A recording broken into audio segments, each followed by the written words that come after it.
Before we begin the story, let us know where you're watching from by leaving a comment below. If you enjoy this video, don't forget to like and subscribe. Have a wonderful day. Enjoy the story. The words echoed through Ethan Caldwell's penthouse at 3 o'clock in the morning, a ghost of memory that had haunted him for 3 years. Sophia Hart's voice, soft and trusting, spoken on their wedding night as she lay naked in his arms, vulnerable and radiant with happiness. He'd kissed her forehead then, tasting salt from her tears of joy, and whispered back, "Forever, what a liar he'd been." The crystal tumbler exploded against the marble wall, 40 floors above Manhattan. Amber whiskey painted abstract patterns of destruction across priceless white stone. Ethan stared at the mess with empty eyes, his chest heaving from the violence of the throw. Even his rage felt hollow now, another expensive emotion in a life built on beautiful, meaningless things. At 35, he owned everything money could buy. His penthouse overlooked Central Park like a throne room, filled with art that museums coveted and furniture that belonged in magazines. His garage housed cars worth more than most people's homes. His closets contained suits tailored by masters who dressed kings and presidents. None of it meant anything without her. 3 years, 2 months, and 16 days. That's how long it had been since Sophia Hart walked out of his life, taking every ounce of genuine love he'd ever known with her. He knew the exact count, because every morning he woke up and marked another day in hell, another 24 hours of punishment for destroying the only pure thing that had ever been his. The silence in the penthouse was deafening. No humming from the kitchen where Sophia used to make Sunday pancakes, dancing in one of his shirts that hung to her thighs. No gentle laughter from the bedroom where she'd read him poetry that he'd pretended to find boring. No whispered, "I love you" in the dark when she thought he was sleeping. Just silence, just emptiness, just the echo of his own stupidity reverberating off walls that had once contained paradise. His phone lay dark on the counter, its black screen mocking him. There had been a time when it buzzed constantly with Sophia's messages, photos of books she thought he'd enjoy, funny stories from the library, little hearts and inside jokes that made him smile despite himself. She'd believed he was worth loving, worth those small daily celebrations of connection. How wrong she'd been. The woman he'd married had been everything beautiful about the world, wrapped in soft curves and gentle kindness. Sophia saw magic in ordinary moments, found wonder in simple pleasures, loved with a depth that had terrified him in its completeness. She'd make up stories about strangers in grocery stores, talk to her houseplants like old friends, cry during commercials about rescued animals. Systematically tried to kill every bit of joy in her. God, the things he'd said, the casual cruelty disguised as concern. "Maybe you should try that new gym downtown. This dress might be more flattering, in a larger size. Do you really need dessert?" Each comment was a small knife, cutting away pieces of her confidence until the vibrant woman he'd married became a shadow, desperate to please him and failing because he'd made approval impossible. The end had come over dinner at Le Bernardin, their second anniversary, the restaurant where he'd proposed, where she'd cried happy tears and said yes through laughter. 2 years later, in the same booth, he'd suggested plastic surgery between courses of perfectly prepared fish. "I know this amazing surgeon," he'd said, cutting his halibut with surgical precision. "He could do wonders for your proportions, maybe a tummy tuck, some liposuction. I'd pay for everything, of course." Sophia had gone completely still, her fork halfway to her mouth, her dark eyes wide with something that looked like death. For a long moment, she just stared at him across the candlelit table, while his words settled between them like poison. "Is that really what you think of me?" she'd whispered finally, after 2 years of marriage. "That's how you see me?" He tried to backtrack, to claim he wanted her to be happy, to feel confident, but it was too late. Something fundamental had shattered in that moment, and no amount of expensive gifts or hollow apologies could put it back together. The divorce papers had arrived on a Tuesday, delivered by a courier who'd looked embarrassed to be there.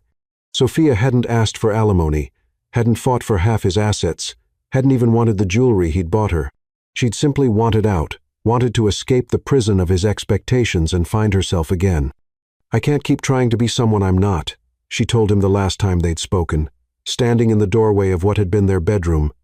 Her suitcases were packed, her face pale but determined. "It's killing me, Ethan. This marriage is killing who I really am." He'd let her go. Actually, that was a lie. He'd practically pushed her out the door. too proud to admit he was wrong, too shallow to understand what he was losing. He'd convinced himself he was better off without her, that he could find someone more suitable, someone who fit his lifestyle without needing to be fixed. The first year after the divorce, he'd thrown himself into proving that point.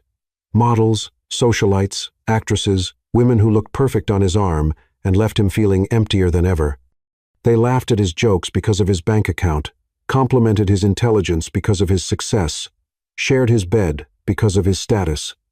None of them saw him, really saw him, the way Sophia had. None of them loved him for the broken, selfish man he actually was. The second year had been worse. The loneliness started eating at him like cancer, making him realize that all his wealth and success meant nothing without someone real to share it with.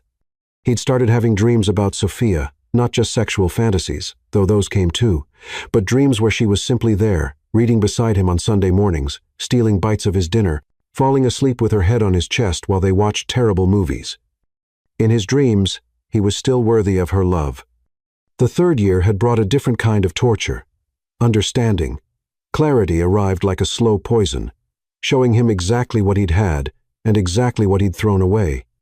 Sophia's softness hadn't been weakness. It had been strength. Her kindness hadn't been naivety. It had been wisdom. Her love hadn't been blind. It had been the only thing in his life that had ever been real, and he tried to surgically remove it from her body because it didn't match his shallow definition of perfection. Now he stood in his mausoleum of success, surrounded by everything he'd thought he wanted, choking on the ashes of the only thing that had ever mattered. The penthouse felt like a tomb, beautiful, expensive, and utterly lifeless. He'd achieved every goal his parents had set for him, accumulated every status symbol his world valued, become exactly the kind of man his mother had always said women should want. But the only woman he'd ever actually wanted was gone. Ethan walked to the floor-to-ceiling windows, looking out over the city that had once seemed like his kingdom. Millions of lights twinkled below, each one representing lives being lived, love being shared, connections being made and treasured. Somewhere out there, Sophia was building a new life, hopefully finding the happiness he'd been too stupid to give her. The thought of another man holding her, kissing her, appreciating her the way he should have sent agony shooting through his chest. But what right did he have to jealousy? He'd had a goddess and treated her like she was ordinary. He'd had pure love and poisoned it with his insecurities and shallow priorities. Some mistakes were too big to fix. Some hearts, once broken, stayed shattered. Some chances, once lost, never came again. As the clock struck 4 o'clock a.m., Ethan made a silent promise to the empty room, to the sleeping city, to Sophia, wherever she was. If by some miracle he ever got another chance, which he knew he didn't deserve, he would be different. He would love her the way she deserved to be loved from the beginning. He would celebrate her exactly as she was. He would spend every day making up for the pain he'd caused. But chances like that didn't exist in the real world. They were fairy tale nonsense, the kind of romantic fiction Sophia used to read while he'd criticized her for wasting time on silly stories. All he could do was carry his regret and hope that somewhere, somehow, Sophia had found a man smart enough to see her worth, strong enough to protect her heart, and wise enough to never, ever try to change a single thing about her. The broken glass remained scattered across the marble floor as Ethan finally collapsed into his chair, the same leather armchair where Sophia used to curl up in his lap during movies. She'd always stolen his popcorn, claiming hers didn't taste as good, and he'd pretend to be annoyed, while secretly loving how she'd snuggle closer when he threatened to withhold the bowl. God, what he wouldn't give for one more movie night, one more stolen kernel of popcorn, one more chance to hold her close and whisper the words he'd been too proud to say when they mattered. I love you exactly as you are. But it was too late for truth, too late for redemption, too late for everything except the slow, exquisite torture of remembering what love had felt like when he'd been too blind to see it. In his dreams that night, Sophia was still there, still soft and warm and forgiving, still looking at him like he was worth saving. But when morning came, reality returned with the brutal efficiency of a blade. She was gone. He was alone.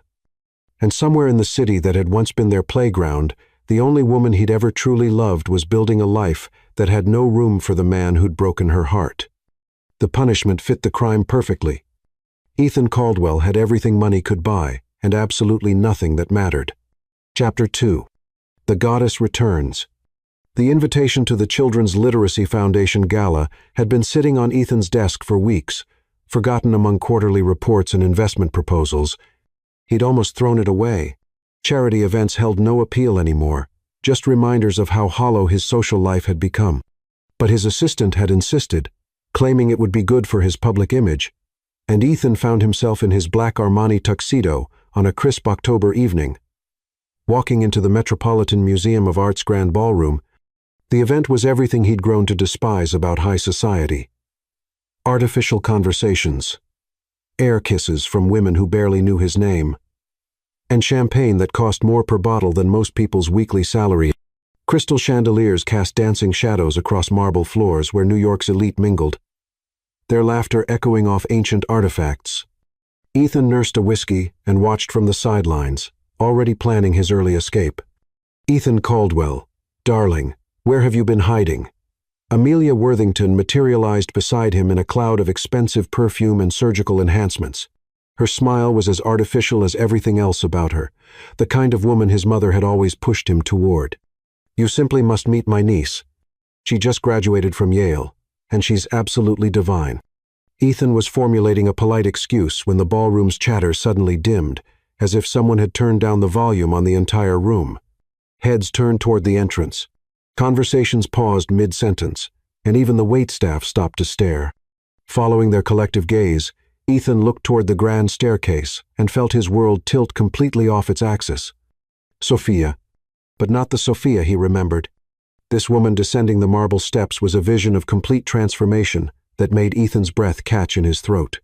Gone was the soft, uncertain woman he'd divorced 3 years ago. In her place stood a figure of absolute elegance that made every other woman in the room pale in comparison. Her metamorphosis was stunning. She'd lost weight, but not in the unhealthy, desperate way she'd tried during their marriage. This was confident, radiant wellness, her figure now a perfect hourglass that the elegant emerald gown showcased beautifully. The dress hugged every curve, the silk fabric catching the light as she moved with newfound grace. Her dark hair, once styled conservatively, now fell in luxurious waves past her shoulders, framing a face that glowed with self-assurance. But it was more than the physical changes that left him speechless. Sophia moved differently now, with purpose, with self-assurance, with the kind of magnetic presence that commanded attention. Her smile was radiant as she greeted people, her laugh carrying across the ballroom like music. She wore confidence like the finest jewelry. "My God," breathed Amelia beside him. "Who is that stunning creature?" Ethan couldn't answer. His heart was hammering against his ribs, so hard he was sure everyone could hear it. This was Sophia, his Sophia, but transformed into something beyond his wildest dreams or most tormented fantasies. She was everything he'd ever imagined she could be, everything he'd stupidly tried to force her to become. But she'd done it for herself, without him, after him. And she wasn't alone. A man approached her at the bottom of the stairs, tall, lean, with dark hair and an easy smile. He was handsome in an artistic way, wearing his tuxedo with casual elegance, and when he offered Sophia his arm, she took it with a warm smile that sent a knife of jealousy straight through Ethan's chest. Javier Moral. Ethan recognized him vaguely from the art world, a successful painter whose work graced galleries across the city. He was exactly the kind of man Sophia deserved, creative, passionate, someone who would see her as art rather than a project to be improved. As they moved through the crowd, Javier's hand resting possessively on the small of Sophia's back, people literally turned to watch them pass. She commanded attention effortlessly now, her presence filling the room in a way that made Ethan's chest ache with pride and loss in equal measure. This was the woman he'd failed to see, the goddess he'd been too blind to appreciate. Ethan found himself moving through the crowd without conscious thought, drawn to her like a moth to flame. His hands shook as he approached, his carefully practiced confidence deserting him completely. What would he say? How could he possibly explain 3 years of regret in a few words? Sophia, the sound of her name on his lips made her turn, and for just a moment, barely a heartbeat, something flickered in her dark eyes. Recognition, surprise, and something else he couldn't quite identify. But then her expression shifted, becoming politely blank, as if she were looking at a stranger. "I'm sorry," she said, her voice honey-smooth and completely controlled. "Do I know you?" The words hit him like a physical blow. She was looking directly at him with those beautiful dark eyes he'd dreamed about for 3 years, and there wasn't a trace of recognition in them. Not anger, not hurt, not even acknowledgement of their shared past, just polite confusion, as if he were any other stranger trying to make conversation at a social event. Javier stepped slightly closer to Sofia, his arm sliding protectively around her waist. "Is everything all right, mi amor?" His accent added warmth to the endearment, and Sofia leaned into his touch naturally. "Fine," she said, still looking at Ethan with that devastating blankness. "This gentleman seems to think we've met before." "Sofia, it's me, Ethan." Ethan Caldwell. His voice cracked slightly on his own name, desperation bleeding through his usual composure. She tilted her head slightly, as if considering this information, then shook her head with a small, apologetic smile. "I'm afraid I don't recall. Though I suppose I meet so many people through my work."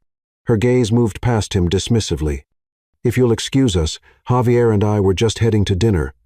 They turned to leave, and panic seized Ethan's throat. "Sofia, please. We were married. We were married for 2 years." She paused, turning back with what might have been mild curiosity. "I think you have me confused with someone else, Mr. Caldwell." Ethan Caldwell. He felt like he was drowning. "Well, Mr. Caldwell, I can assure you, I would remember being married. That's not something one forgets." Her smile was perfectly polite and absolutely crushing. "Enjoy your evening." And then she was walking away, Javier's hand on her back, her emerald dress flowing behind her like water. Ethan stood frozen in the middle of the ballroom, watching the most beautiful woman he'd ever seen, the woman who had been his wife, who had loved him unconditionally, who had begged him to see her worth disappear into the crowd, as if he didn't exist. "Brutal," murmured someone behind him, and Ethan realized he'd become a spectacle.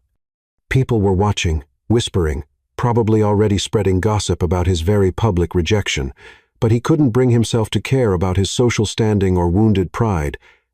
All he could think about was Sofia, how stunning she looked, how confident she'd become, how completely she'd transformed herself into everything he'd once foolishly thought he wanted, and how she'd looked right through him, as if their love, their marriage, their shared pain meant nothing at all. The rest of the evening passed in a blur. Ethan moved through the motions of social interaction, but his eyes constantly searched for emerald silk and dark hair. He caught glimpses of Sofia throughout the night, laughing with Javier, charming donors, commanding attention wherever she went. She was magnificent, untouchable, completely out of his reach. When the evening finally ended, Ethan sat in his Bentley outside the museum, watching as Sofia and Javier emerged together. Javier helped her into a taxi with the careful attention of a man smitten. And as the cab pulled away, Ethan caught one last glimpse of Sofia's profile in the window. She was everything he'd lost, everything he'd thrown away, everything he'd never deserved in the first place. And now she was someone else's goddess, someone else's miracle, someone else's dream come true. The drive home passed in silence, his mind replaying every second of their encounter. Sofia's transformation was complete.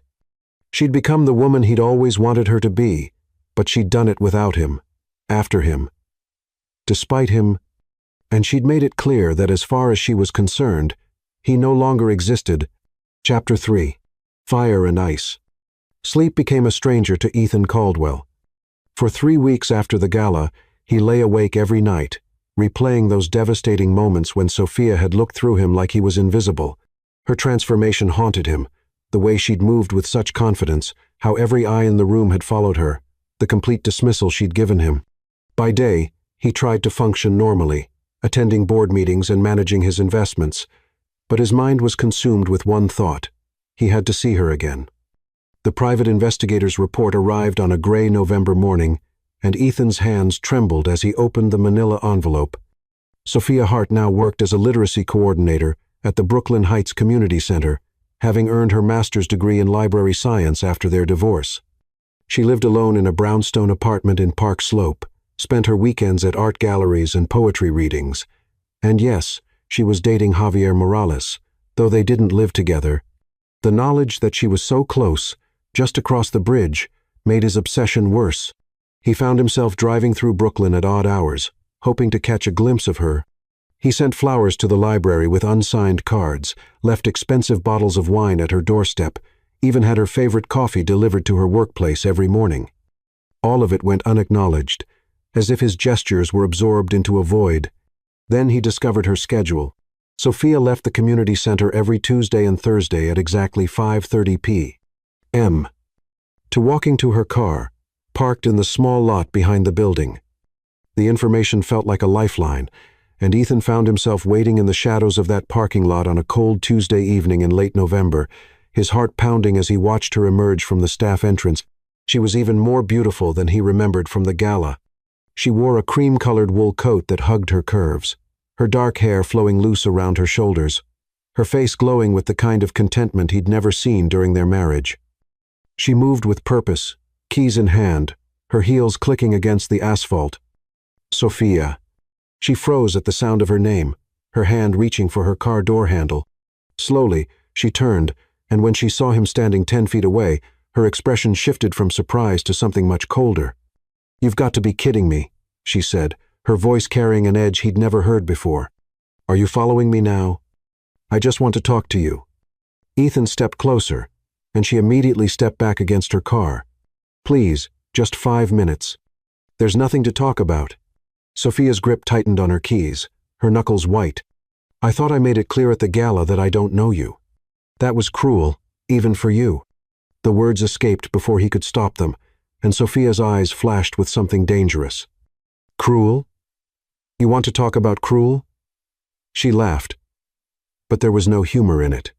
"That's rich coming from you, Ethan." So, she did remember him. The realization sent relief flooding through his chest, followed immediately by hope. If she remembered, if she was angry, that meant she still felt something. Indifference would have been worse than hatred. "I know I hurt you," he began, taking another step closer. "I know I was an idiot, and I'm sorry." "Stop." Sophia held up a hand, but Ethan could see her chest rising and falling rapidly. "Just stop talking." But he couldn't stop. 3 years of regret came pouring out as he moved closer, backing her against the car door. "I think about you every day. Every single day, Sophia. I dream about you." "You think about me?" Her voice rose, echoing off the brick walls of the surrounding buildings. "You think about me? That's supposed to make me feel better about the way you destroyed me?" The pain in her voice hit him like a physical blow, but he pressed on, desperate to make her understand. "I was wrong about everything. I see that now. You're perfect. You always were perfect, and I was too stupid to see it." "Perfect?" Sophia's laugh was bitter. "Now I'm perfect.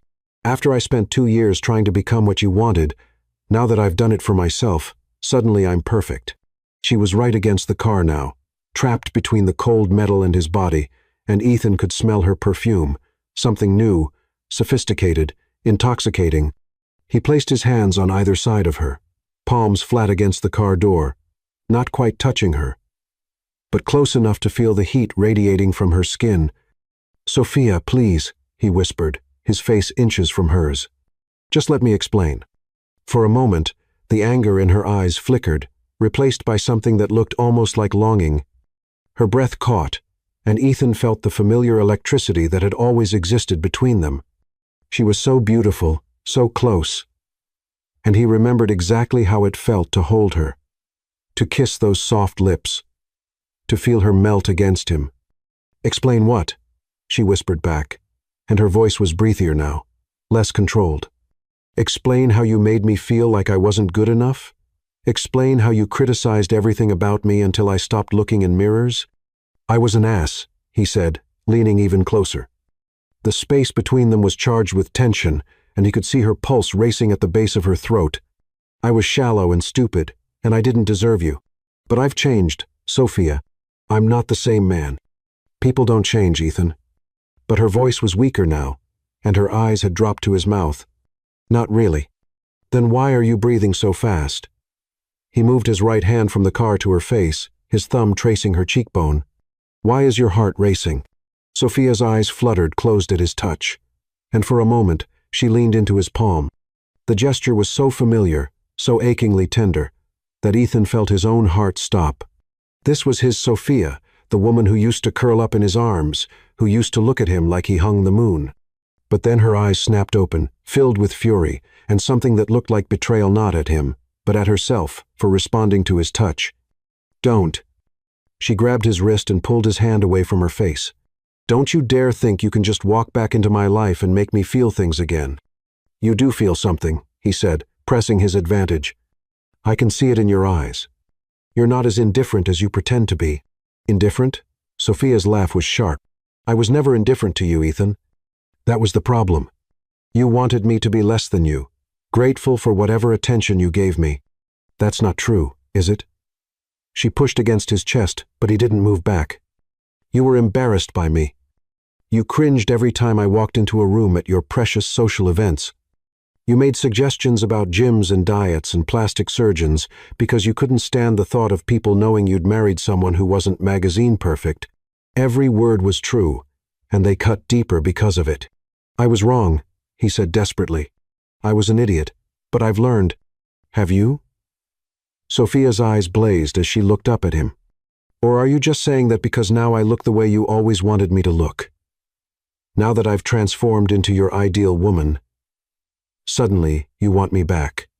The question hung in the cold air between them, and Ethan felt something crumble inside his chest.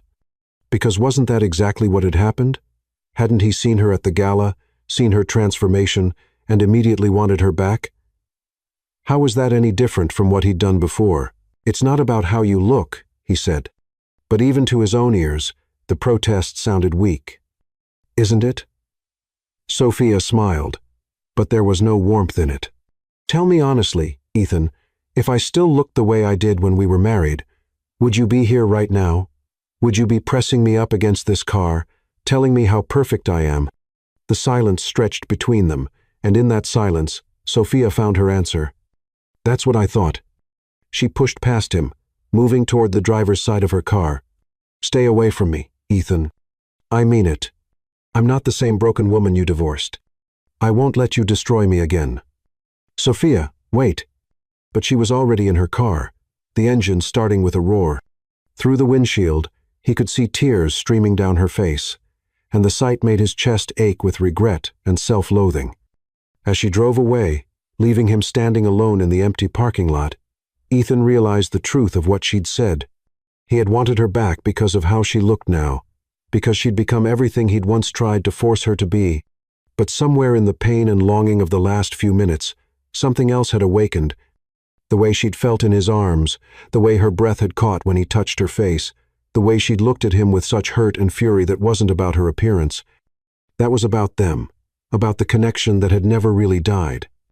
The question was whether Sophia would ever believe that, or whether he could prove it, not just to her, but to himself.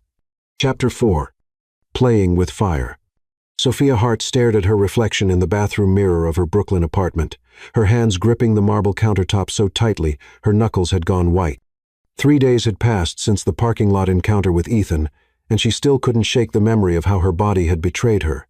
The way her heart had raced when he'd pressed close to her, the way her breath had caught when his thumb traced her cheekbone, the way every nerve ending had come alive at his proximity. It infuriated her. She'd spent 3 years building walls around her heart, transforming herself from the broken woman who'd left his penthouse into someone strong, confident, untouchable. And in 5 minutes, he'd nearly torn all of that down with nothing but his presence and that familiar, desperate look in his eyes. "No," she whispered to her reflection, "not again." But as she applied her lipstick, a bold red that made her feel powerful, a different kind of resolve settled in her chest. If Ethan Caldwell thought he could waltz back into her life and make her melt with a few pretty words and heated glances, he was about to learn how wrong he was. She wasn't the same pushover he'd divorced. She was a woman who knew her worth now, who understood the power she wielded, and if he wanted to play games, she'd show him exactly what he'd lost. The plan began to form that evening when Javier called with an invitation to a gallery opening in Soho. Her best friend since art school, Javier had been her anchor through the darkest days after the divorce, helping her rediscover her strength and confidence. He was gay, gorgeous, and utterly devoted to making her happy, the perfect companion for what she had in mind. "Javier, darling," she purred into the phone, already feeling more like herself. "How would you feel about helping me make my ex-husband absolutely miserable?" His delighted laughter filled her apartment. "Mi amor, you know I live for drama. Tell me everything." The gallery opening was exactly the kind of event where New York's cultural elite mingled, the perfect hunting ground. Sophia chose her outfit carefully, a form-fitting black dress that hugged every curve, stiletto heels that made her legs look endless, and hair styled in loose waves that caught the light as she moved. When she looked in the mirror, she saw a woman who could bring any man to his knees. Javier picked her up in his vintage Porsche, looking devastatingly handsome in a perfectly tailored suit. "You look like a goddess," he said, kissing her cheek. "Your ex-husband is going to lose his mind." "That's the idea," Sophia replied, settling back in the leather seat with a satisfied smile. The gallery was packed with Manhattan's art crowd, champagne flowing freely as people admired the bold abstract paintings covering the white walls. Sophia made her entrance slowly, deliberately, letting every eye in the room find her. She moved through the crowd like she owned it, Javier's hand resting possessively on the small of her back, playing the part of the devoted boyfriend to perfection. She felt Ethan's presence before she saw him, that familiar tingle at the base of her neck, the awareness that had always existed between them, telling her he was watching. When she finally spotted him across the room, nursing a whiskey and staring at her with naked longing, satisfaction curled warm in her chest. "There's my target," she murmured to Javier, who glanced over and whistled low. "Dios mío. He looks like he wants to devour you. This is going to be too easy." Sophia smiled, the expression sharp as a blade. "Watch and learn, baby." She began her performance then, becoming the picture of a woman completely devoted to her companion. She laughed at Javier's jokes with genuine delight, her hand resting on his chest as she leaned close to whisper in his ear. When he spun her around to admire a striking painting, she melted against him, her head falling back against his shoulder as if she belonged there. All the while, she was acutely aware of Ethan's gaze from across the room. She could feel his jealousy like heat, could sense his frustration. Good. Let him see what he'd thrown away. Let him burn with wanting something beyond his reach. "You're evil," Javier murmured against her hair, playing his part beautifully. "The poor man looks like he's about to spontaneously combust." "He deserves worse," Sophia replied. But she couldn't keep the breathiness from her voice. The intensity of Ethan's stare was affecting her more than she wanted to admit, sending heat coursing through her veins despite her determination to remain cold. The game escalated when a mutual acquaintance approached them. Eleanor Prescott, a society matron who'd known Sophia during her marriage to Ethan. The woman's eyes lit up with gossip-hungry delight as she took in Sophia's transformation. "Sophia Hart, my dear, you look absolutely radiant." "And who is this handsome man?" "Javier Morales," Sophia said, her voice warm with affection as she introduced her boyfriend. "This is Eleanor Prescott. She knew me in my previous life." Eleanor's eyebrows shot up at the subtle dig, and Sophia could see her filing away every detail for later dissection at lunch with her society friends. "Perfect. Let the gossip mills churn. Let everyone know that Sophia Hart had moved on to bigger and better things." "Javier is an artist," Sophia continued, gazing up at him with adoring eyes. "His work is featured in galleries across Europe. I'm so proud of him." Javier played along beautifully, pressing a kiss to Sophia's temple that made several women nearby sigh with envy. "And I'm the luckiest man alive," he said, his accent adding warmth to the words. Sophia felt more than saw Ethan approach their little group, his presence like electricity in the air. When she turned to acknowledge him, she made sure her expression was politely distant, as if he were just another stranger seeking introductions. "Eleanor," Ethan said stiffly, his eyes never leaving Sophia's face. "Ethan, how lovely to see you." Eleanor was practically vibrating with excitement at the social drama unfolding before her. "Have you met Sophia's boyfriend, Javier?" The word boyfriend hit Ethan like a physical blow. Sophia could see it in the way his jaw tightened, in the way his hands clenched at his sides. But he managed to extend his hand to Javier with forced civility. "Javier Morales," Javier said smoothly, his handshake firm and confident. "And you are Ethan Caldwell." The name came out rough, and Sophia had to suppress a smile at how obviously rattled he was. "Ah, the ex-husband," Javier said with just enough edge to make it clear he knew exactly who Ethan was. "Sophia has told me so much about you." The implication hung in the air that Sophia had been discussing their marriage with her new man, sharing intimate details of their relationship. Sophia saw Ethan's face darken with jealousy and humiliation, and she felt a surge of vindictive satisfaction. "All good things, I hope," Ethan managed, his voice strained. Sophia tilted her head as if considering the question seriously. "I don't really talk about the past much," she said finally. "I prefer to focus on the present and the future." She smiled up at Javier, who was watching the entire exchange with barely concealed amusement. "Very wise," Eleanor interjected, clearly sensing the tension. "Well, I should let you young people enjoy the evening. Sophia, you look simply divine. Happiness suits you." As Eleanor bustled away, the three of them stood in awkward silence. Sophia could feel Ethan's desperation radiating off him in waves, could see him struggling to find something to say that might bridge the chasm between them. "Sophia," he finally said, his voice low and urgent, "could I speak with you privately for a moment?" "I don't think that's necessary," Javier interjected smoothly, his arm tightening around Sophia's waist. "My girlfriend and I were just about to get some air." The possessive gesture and the emphasis on "my girlfriend" made Ethan's eyes flash with something dangerous. For a moment, Sophia thought he might actually start a fight right there in the gallery, and the thought sent an unexpected thrill through her. "It's fine, Javier," she said, placing a calming hand on his chest. "Mr. Caldwell and I have nothing to discuss anyway." The dismissal was calculated and cruel, and Sophia saw it land like a slap across Ethan's face. His eyes met hers for one burning moment, and she saw everything there: his longing, his regret, his desperate need for her forgiveness. Part of her wanted to reach out to him, to ease the pain she could see etched in every line of his face. But then she remembered how it felt to be criticized and belittled, to have her confidence slowly eroded until she barely recognized herself in the mirror. She remembered the night he'd suggested plastic surgery, the way he'd looked at her like she was a problem to be solved rather than a woman to be loved. "Enjoy your evening, Ethan," she said coolly, then turned away, dismissing him completely. As she and Javier walked away, Sophia felt Ethan's eyes burning into her back. The game was working exactly as she'd planned. He was suffering, burning with want for something he couldn't have, finally understanding what it felt like to be deemed unworthy. But as they stepped out into the cool night air, Sophia realized something she hadn't expected. Playing with fire was dangerous for everyone involved. Because despite her careful plans and protective walls, seeing Ethan's pain didn't bring her the satisfaction she'd hoped for. Instead, it made her remember that once upon a time, she'd loved him enough to break her own heart, trying to please him.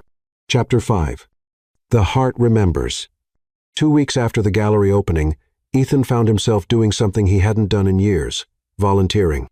The Brooklyn Community Center was a far cry from the polished charity galas he usually attended, with its worn linoleum floors, flickering fluorescent lights, and the smell of coffee that had been brewing too long, but it was where Sophia taught adult literacy classes every Tuesday and Thursday evening, and that made it the most important place in his world. He'd signed up using his middle name, Nathan, and claimed to be a recently unemployed accountant looking to give back to the community. The elderly volunteer coordinator, Mrs. Lynn, had been delighted to have another tutor, especially one willing to help with the evening classes for working adults. "These students are so dedicated," she'd explained, shuffling through paperwork with arthritic hands. "Many of them work 2 jobs just to make ends meet, but they still come here because they want better lives for their families." Ethan had nodded appropriately, but his mind was focused on one thing: being near Sophia again, even if she didn't know he was there. His first glimpse of her in her element stole his breath. She sat at a small table with Carmen Rivera, a 40-year-old house cleaner, learning to read so she could help her daughter with homework. Sophia's patience seemed infinite as she sounded out words, her face lighting up with genuine joy every time Carmen successfully completed a sentence. "That's beautiful, Carmen. You're getting so much better," Sophia said, her voice warm with encouragement. "Your daughter is going to be so proud." Carmen beamed under the praise, and Ethan felt something shift in his chest as he watched this interaction from across the room. This was Sophia's true calling, not the social events or charity galas where she'd struggled to fit in during their marriage, but this quiet, meaningful work where she could make a real difference in people's lives. She wore simple, clothes-dark jeans and a soft blue sweater that brought out her eyes. But she was more beautiful than any fashion model on a magazine cover. Her face glowed with purpose and compassion, and when she laughed at something one of her students said, the sound filled the room with warmth. This was the woman he'd fallen in love with all those years ago, before his shallow priorities had blinded him to her worth. This was the woman he'd destroyed with his criticism and impossible standards. Nathan, right? Ethan startled as Sophia suddenly appeared beside his table, where he'd been helping an elderly man named George work through a basic reading workbook. Up close, she was even more devastating. Her skin glowing with health, her dark eyes bright with intelligence and kindness. Yes, he managed, hoping his voice sounded steadier than he felt. Nathan, I'm Sophia, the program coordinator. Mrs. Lynn mentioned, you're new. Her smile was professional but warm, and Ethan felt his heart hammering against his ribs. How are you finding it so far? Rewarding, he said honestly, looking down at George, who was concentrating on sounding out the word family. These people are incredible. They are. Sophia's expression softened as she watched George work. George here is 72 and decided he wanted to read the Bible from cover to cover before he passes. He's determined to do it himself, not have someone read it to him. George looked up with a grin that showed several missing teeth. Miss Sophia here is an angel sent from heaven. Been teaching me for 6 months now, and I can already read 3 whole chapters of Genesis by myself. George is one of our star students, Sophia said, ruffling his gray hair affectionately. The gesture was so tender that Ethan felt his throat tighten with emotion. This was who Sophia really was. Not the broken woman he'd criticized into submission, not even the confident goddess who'd dismissed him at the gallery. This was her true self, the person she became when she was helping others, when she felt valued and appreciated for her mind and heart, rather than her appearance. Well, I'll let you get back to it, Sophia said, turning to go. Nathan, if you need anything, just let me know. As she walked away, Ethan caught a hint of her perfume, something light and floral that made him think of spring mornings and new beginnings. He forced himself to focus on George's reading lesson, but part of his mind was completely consumed with Sophia's presence across the room. For the next month, Ethan became a regular at the community center. He threw himself into the work with surprising passion, discovering that helping people learn to read was more fulfilling than any business deal he'd ever closed. But mostly, he was there to watch Sophia, to study her like a man trying to memorize a work of art. She was brilliant at what she did, patient and encouraging with every student, regardless of their skill level. She celebrated small victories like they were Olympic gold medals. And when someone struggled, she found new ways to explain concepts until something clicked. Her students adored her, bringing her small gifts. Flowers from their gardens, homemade cookies, pictures drawn by their children. Ethan began to understand that this was Sophia's kingdom, her place of power and purpose. Here, she wasn't trying to fit into someone else's world. She was creating her own, building something meaningful and beautiful. It was during his 4th week of volunteering that everything changed. The evening had started normally, with Ethan helping his assigned students while stealing glances at Sophia across the room. But a winter storm had blown in unexpectedly. And by 8 o'clock, rain was lashing against the windows with fierce intensity. Everyone, be careful getting home, Sophia called out as students began packing up their things. The weather looks terrible out there. Most of the students left quickly, eager to get home before the storm worsened. Mrs. Lynn had already gone for the day, and Ethan found himself alone in the community center with Sophia as she locked up the building. You don't have to wait, she said, not looking at him as she gathered papers from her desk. I know how to lock up. It's not safe for you to walk to your car alone in this weather, Ethan replied, hovering near the door. Sophia finally looked up at him, and for a moment, something flickered in her dark eye. Surprise, maybe, or appreciation. That's very thoughtful, Nathan. Thank you. They made it to the parking lot just as the storm reached its full fury. Rain came down in sheets, and the wind howled between the buildings with enough force to make them both stagger. Sophia's car was parked near the back of the lot, and by the time they reached it, they were both soaked to the skin. "Oh, no," Sophia groaned, trying her key in the lock. It stuck. The lock gets temperamental when it's wet. Thunder crashed overhead, and lightning illuminated the parking lot in stark white flashes. Sophia's thin sweater was plastered to her body, and her hair hung in dark waves around her face. She looked vulnerable and beautiful and completely soaked, and Ethan felt something primal stir in his chest. "Here, let me try," he said, moving closer to take the keys from her hands. But as their fingers touched, Sophia looked up at him, and suddenly they were standing too close, sharing the same space, the same breath. The rain had washed away her carefully applied makeup, revealing the natural beauty he remembered from their quietest moments together. Her eyes were wide and dark, and he could see her pulse beating rapidly at the base of her throat. "Sophia," he whispered, forgetting everything except how desperately he'd missed her. For a moment, she didn't pull away. For a moment, she stood there in the rain, looking up at him like she used to, like he was someone worth loving. The years fell away, and they were just Ethan and Sophia again, two people who had once loved each other more than life itself. And then, before he could stop himself, before common sense could intervene, Ethan cupped her face in his hands and kissed her. Sophia went rigid with shock for half a second, and then she was kissing him back with a desperation that matched his own. Her arms went around his neck, her body pressed against his, and Ethan felt like he was drowning in the taste and feel of her. She was soft and warm and perfect, and kissing her felt like coming home after years of wandering in the wilderness. This was what he'd been missing, what he'd thrown away in his arrogance and stupidity, not just her beauty or her companionship, but this. The way she felt in his arms, the way she kissed him like she was pouring her soul into his, the way their bodies fit together like two pieces of the same puzzle. But then, as suddenly as it had begun, Sophia tore herself away from him. Her hand cracked across his cheek with enough force to make his ears ring, and when he looked at her, her face was a mask of fury and pain. "How dare you?" she whispered, her voice shaking with emotion. "How dare you think you can just God? I hate you. I hate you for making me feel this again." There were tears streaming down her face, mixing with the rain, and Ethan realized with horror that he'd made her cry again, just like he always did. "Sophia, I'm sorry. I didn't mean." "Yes, you did." She was backing away from him, her car keys clutched in her shaking hands. "You meant every second of it, just like you mean all those flowers and gifts you think I don't know are from you." Ethan's stomach dropped. She knew. Of course she knew. "Stay away from me," Sophia said finally, getting her car door open.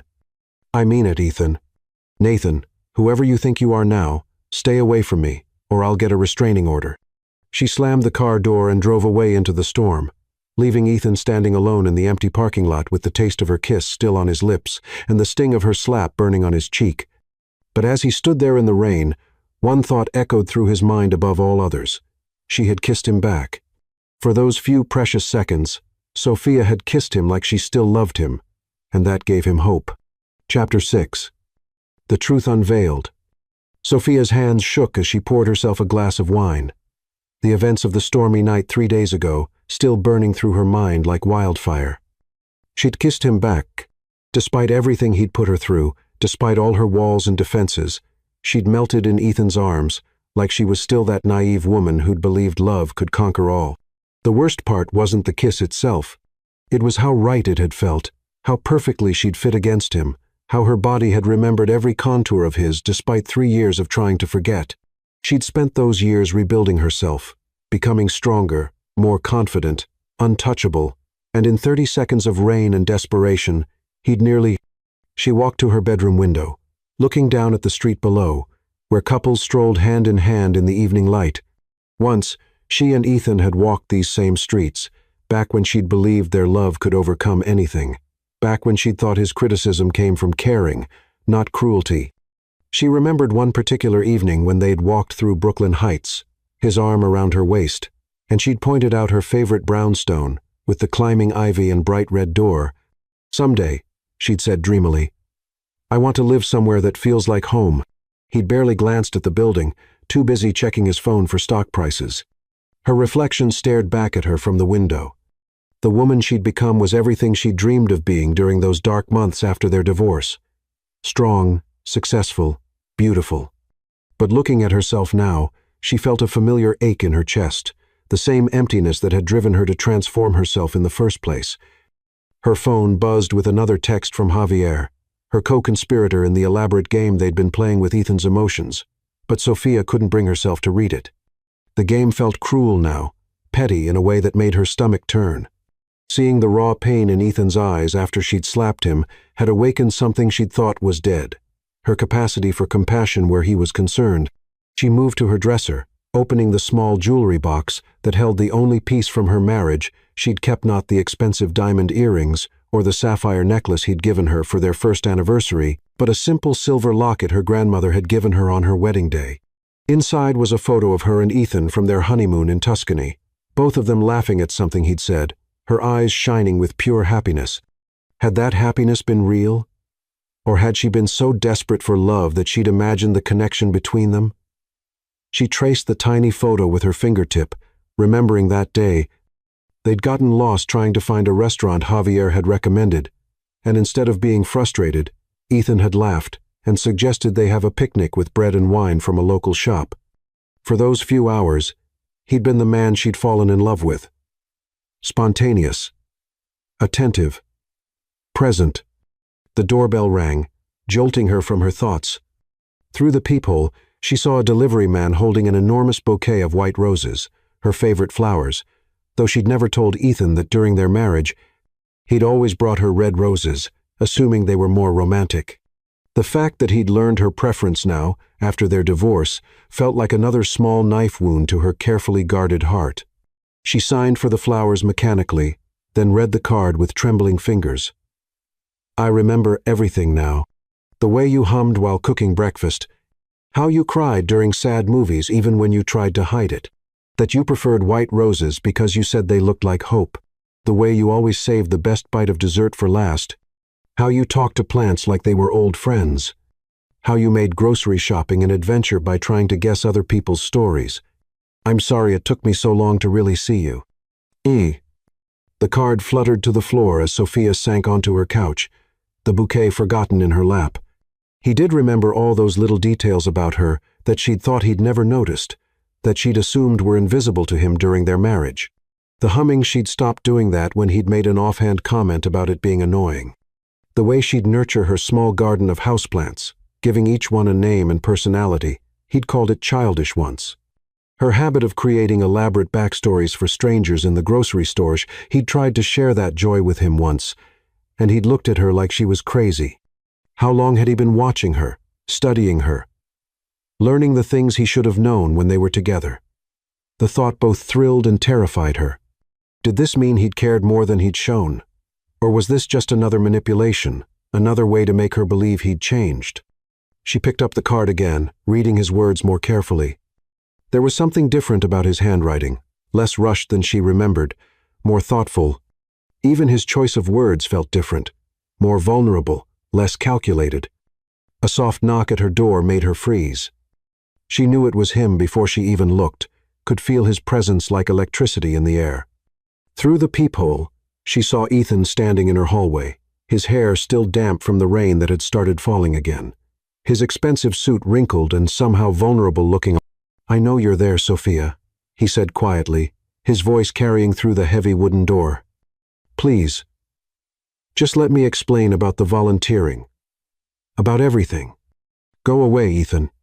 But her voice lacked conviction, and they both knew it. I can't. Not until you understand that this isn't about your transformation, about how you look now. It's about who you've always been, the woman I was too blind to appreciate. Sophia pressed her forehead against the door, her heart hammering against her ribs. She could hear the desperation in his voice, the raw honesty that had been missing during their marriage. You don't get to do this. You don't get to show up and say pretty words and expect me to forgive you. I'm not asking for forgiveness. I'm asking for a chance to prove I've changed. People don't change, Ethan. Not really. But even as she said it, she thought about the man who'd spent a month volunteering at the community center, helping elderly people learn to read with infinite patience. That wasn't the Ethan she'd been married to. That man had barely had patience for her, let alone strangers. Then let me prove you wrong.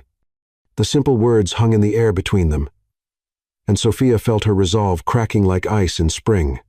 She thought about all the nights she'd dreamed of this moment, him coming to her door, fighting for her, refusing to give up.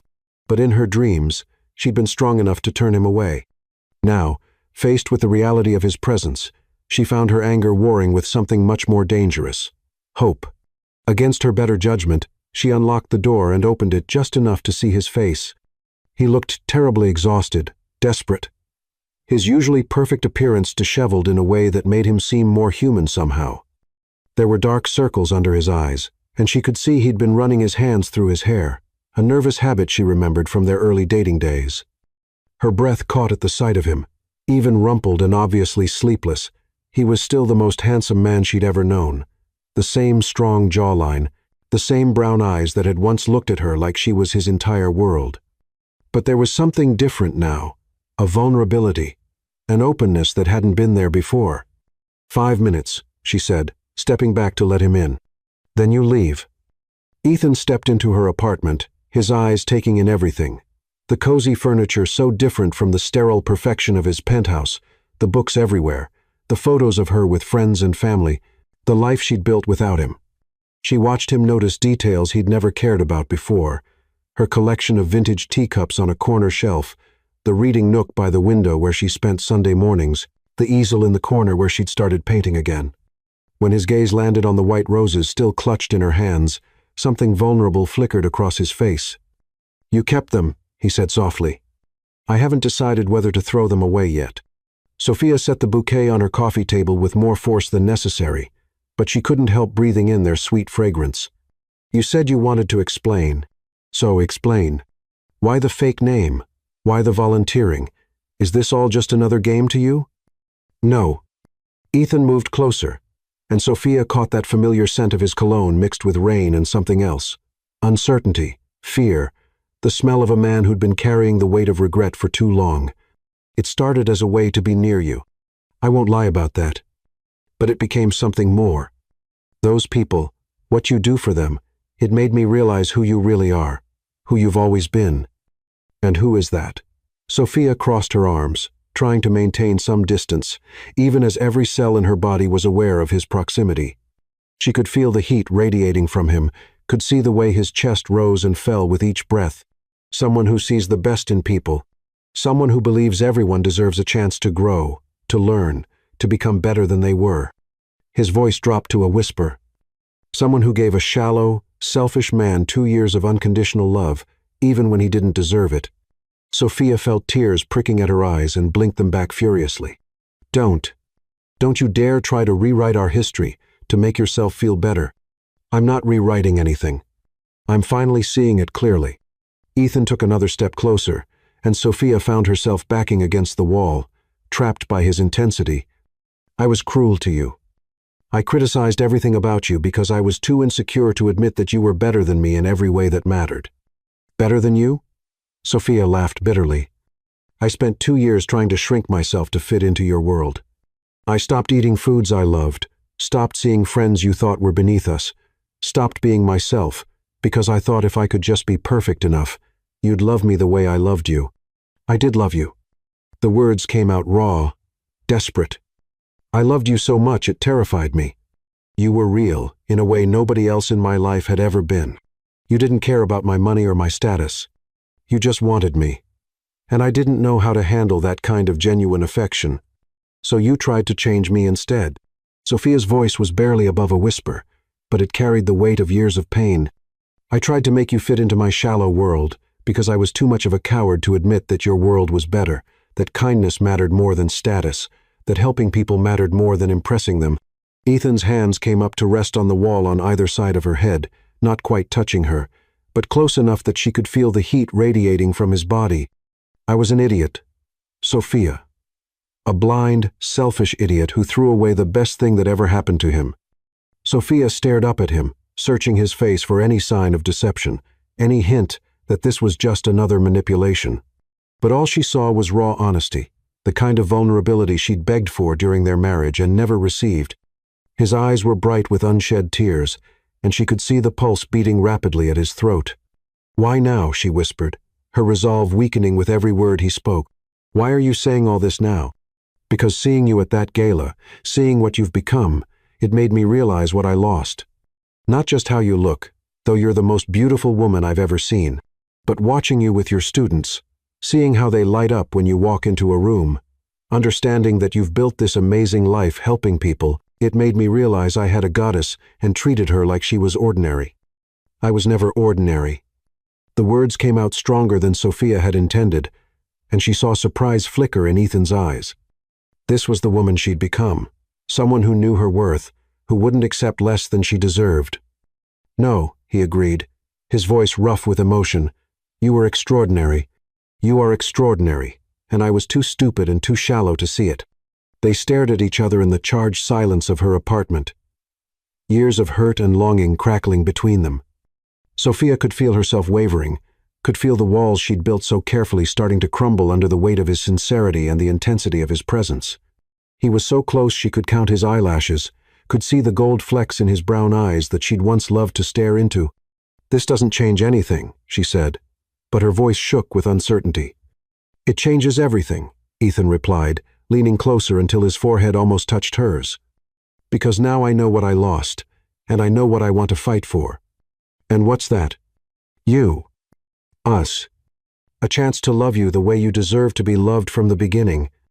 Sophia's breath caught in her throat, and for a moment she felt herself leaning toward him, drawn by the pull that had always existed between them.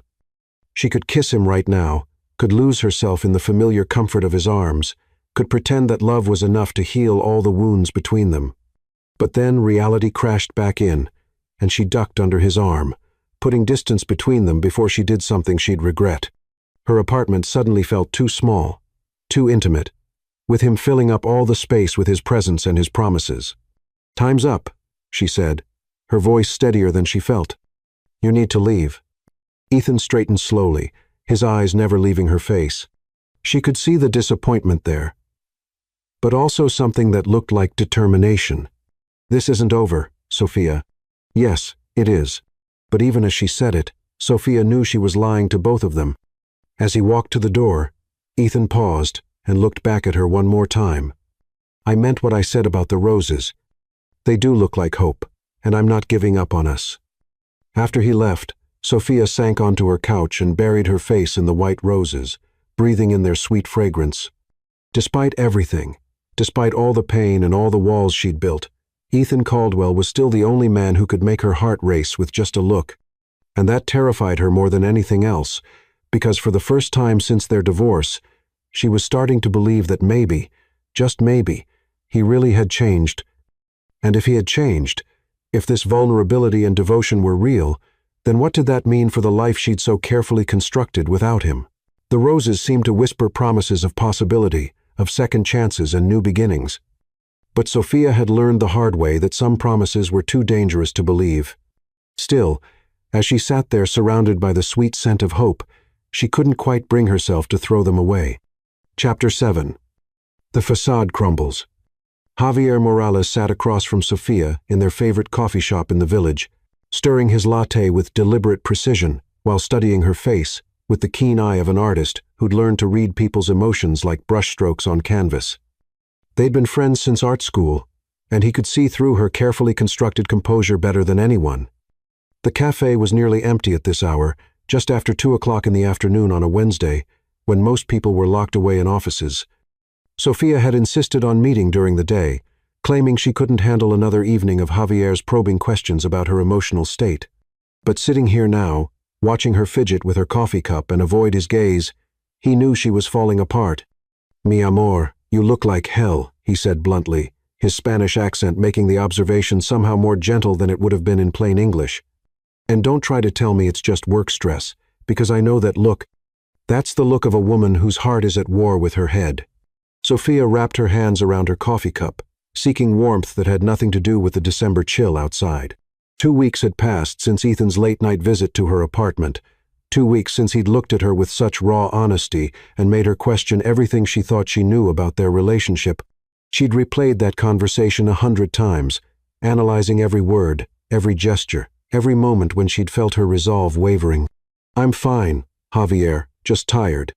She took a sip of her cappuccino, but it tasted like ashes in her mouth. Everything tasted wrong lately, felt wrong, as if her entire world had been tilted off its axis. Mentirosa, he said with a fond smile. Liar. You forget I've seen you at your worst. Remember those first months after your divorce when you couldn't even get out of bed? This is different. This is you trying to convince yourself of something your heart doesn't believe. Sophia stared out the window at the people hurrying past on the sidewalk, bundled in winter coats and scarves, everyone rushing towards something or away from something else. She envied them their certainty, their sense of direction. Her own life felt like a ship without a compass, spinning in circles while she pretended to know where she was going. He says he's changed, she whispered, so quietly Javier had to lean forward to hear her. And you believe him? I don't know what I believe anymore. Sophia's voice cracked slightly, and she could feel tears threatening. She'd been on the verge of crying for days, her emotions so close to the surface that even commercials on television could set her off. The man who volunteered at the community center for a month just to be near me, that's not the same man I was married to. That man had patience with elderly people struggling to read. He remembered that I like white roses. He looked at me like I was precious to him, like I mattered. The words came out in a rush, and Sophia immediately regretted them. Saying it aloud made it real, made her hope real. And hope was the most dangerous thing she could allow herself to feel. Javier reached across the table and covered her hand with his. His fingers were paint-stained from his morning session in the studio, and she could smell the familiar scent of turpentine and creativity that always surrounded him. Sophia, corazon. I've been watching this telenovela play out for months now. You asked me to help you make him jealous, to torture him a little, and I was happy to do it because that cabron hurt you so badly. But this game we've been playing, it's hurting you too. Sophia looked up at him, seeing the genuine concern in his dark eyes. Javier was her dearest friend, the one person who'd stood by her through the darkest period of her life. He'd held her while she cried, helped her rebuild her confidence, encouraged her transformation not for revenge, but for her own healing. If anyone had the right to an opinion about her love life, it was him. But there was something else in his expression, something she'd been too wrapped up in her own drama to notice before, a sadness, a resignation that made her stomach clench with guilt. I can see it in your face every time his name comes up, Javier continued, his thumb tracing gentle circles on the back of her hand. You light up. Even when you're trying to look angry. And honey, after what I witnessed at that gallery opening, watching him look at you like you hung the moon, that man is completely destroyed over you. Good, Sophia said automatically. But the word felt hollow, like a lie she'd told so many times she'd almost convinced herself it was true. Is it? Is it really good to watch someone you once loved suffer? Javier's voice was gentle but challenging. Because from where I'm sitting, it looks like his suffering is causing you pain, too. Before Sophia could respond, her phone buzzed with a text message. Without thinking, she glanced at the screen and felt her heart skip a beat when she saw Ethan's name. The message was simple. Check your email when you get a chance. No pressure, just something I thought you'd want to see. Javier watched her face change as she read the message, noting the way her breathing quickened, the way her free hand unconsciously went to her throat. That's him, isn't it? He wants me to check my email. Sophia stared at the phone like it might explode. I shouldn't. I should just delete it. But you're going to look anyway. I hate that you know me so well. Sophia pulled out her laptop with trembling fingers and logged into her email account. Ethan's message was at the top of her inbox, the subject line reading simply, "Thank you." She opened it with Javier reading over her shoulder, both of them curious despite themselves. Sophia, I wanted you to know that because of the time I spent volunteering at the community center, I've decided to establish a literacy foundation. Not in my name. I don't want credit or recognition, but watching you work with those students, seeing how much it meant to them to have someone believe in their potential, it changed something in me. I've enclosed the legal documents showing the establishment of the Sophia Heart Literacy Foundation. It will provide free tutoring, books, and resources to underprivileged adults throughout the city. The initial funding is $2 million, with a commitment to contribute the same amount annually. I know you'll probably think this is another manipulation, another way to try to win you back. Maybe it started that way, but sitting in that community center, watching George's face light up when he read his first complete Bible verse, watching Carmen help her daughter with homework. For the first time, that was real. That mattered in a way none of my business success ever has. You were right when you said I didn't see you. But I see you now, Sophia. I see your heart, your compassion, your strength. I see the woman who stayed late to help struggling students, who celebrated every small victory like it was a miracle, who made people feel valuable and worthy of love. I can never undo the hurt I caused you. But maybe I can honor the woman you are by trying to become someone worthy of having known you. The foundation is yours to do with as you please. Accept it, reject it, burn the papers, it doesn't matter. What matters is that your work continues, that more people get the chance to experience the gift you gave me. The belief that everyone deserves compassion, patience, and hope. All my love, Ethan. Sophia stared at the screen in stunned silence, tears streaming down her cheeks without her realizing it. The legal documents were all there. Articles of incorporation, tax-exempt status, bank account information. $2 million, no strings attached, dedicated to literacy programs in her name. Dios mío, Javier whispered. He actually did it. He established a foundation in your honor. It's too much, Sophia said, her voice shaking. It's too much, too grand. Too real, Javier suggested gently.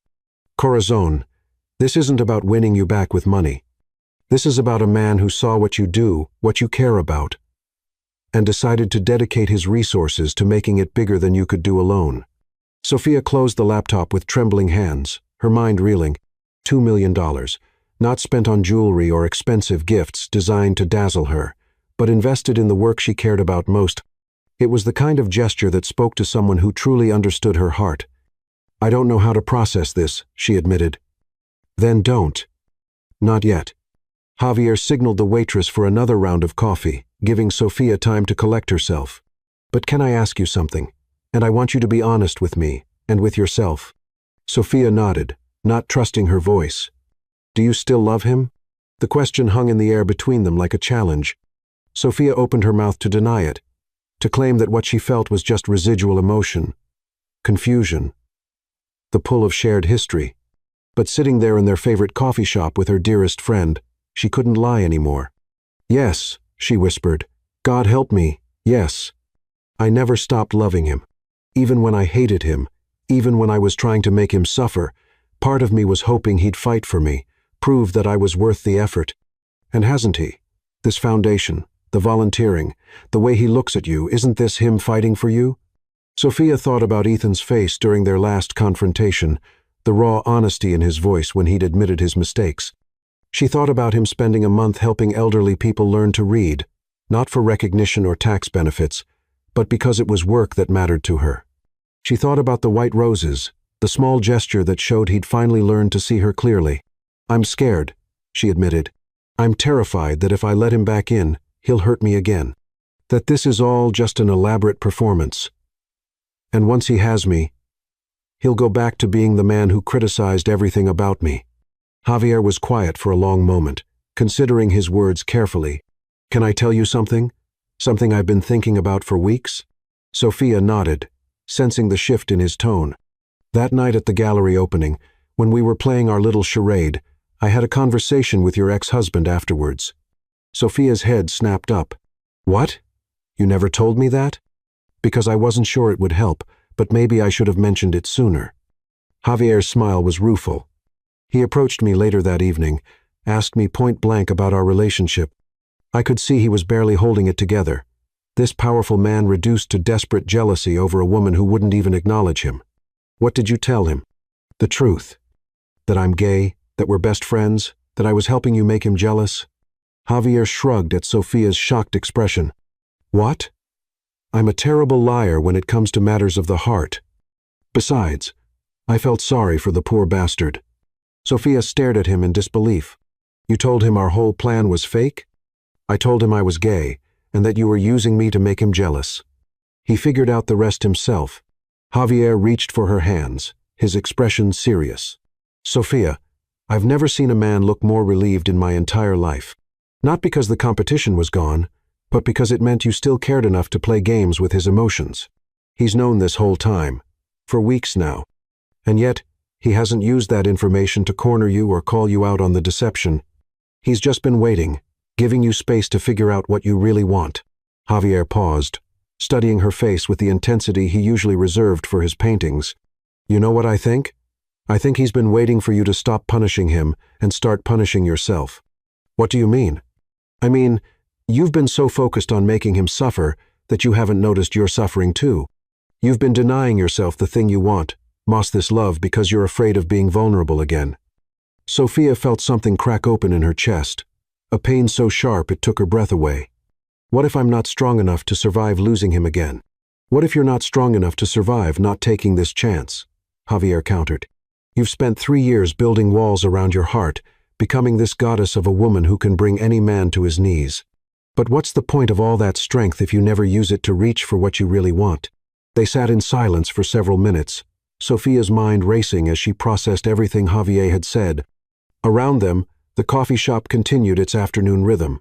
The hiss of the espresso machine, the murmur of conversation, the clink of cups against saucers, normal sounds of normal life, while Sophia's world shifted beneath her feet.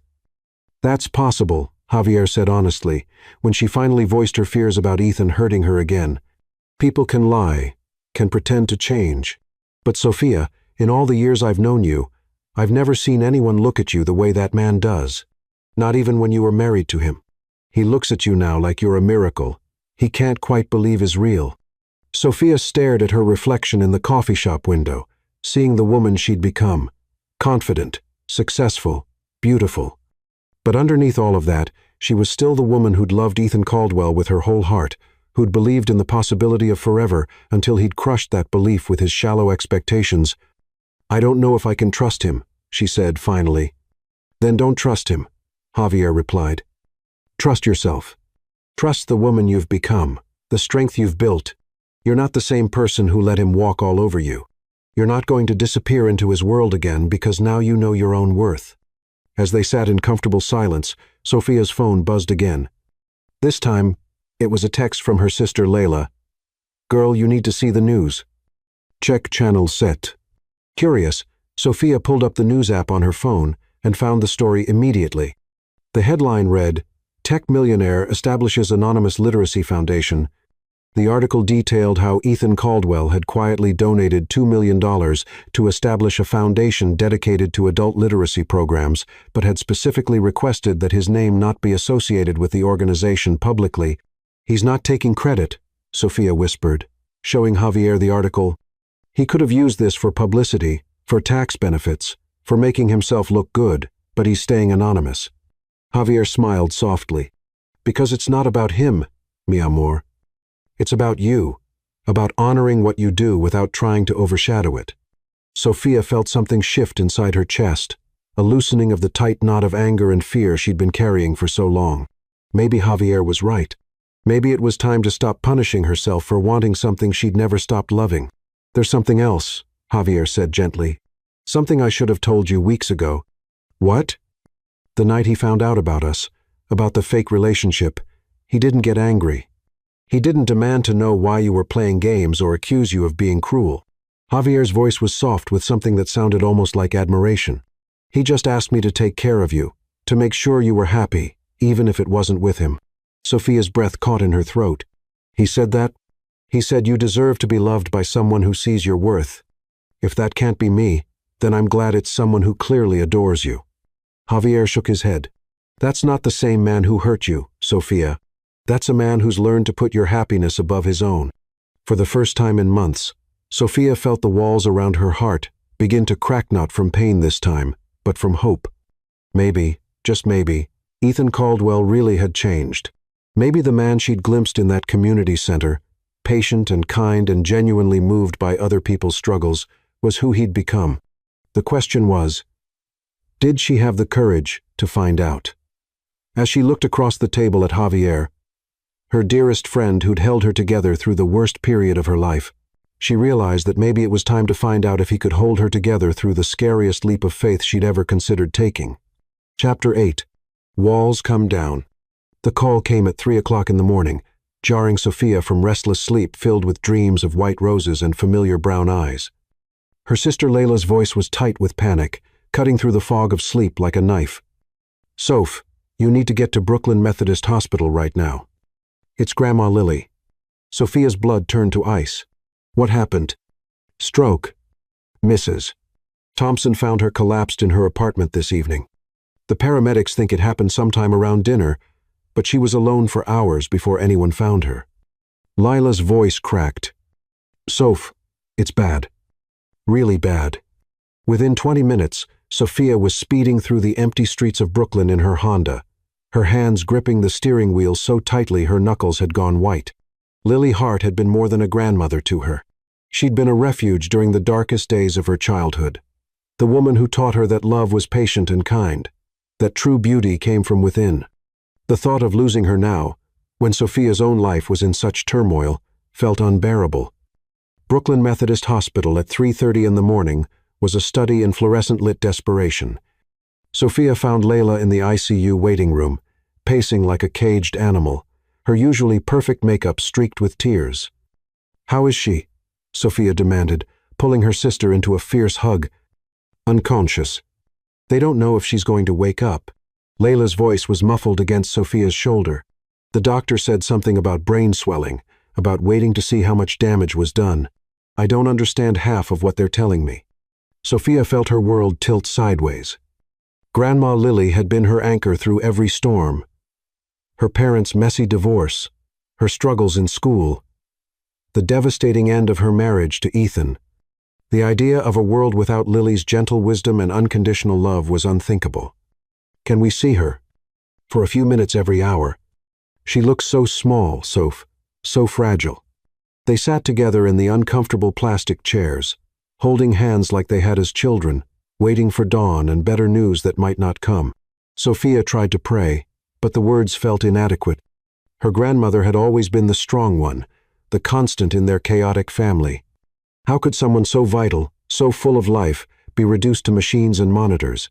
At 6 o'clock a.m., Dr. Emily Wong appeared, one of the city's most renowned neurologists. After introducing herself to Sophia and Layla, she explained the situation.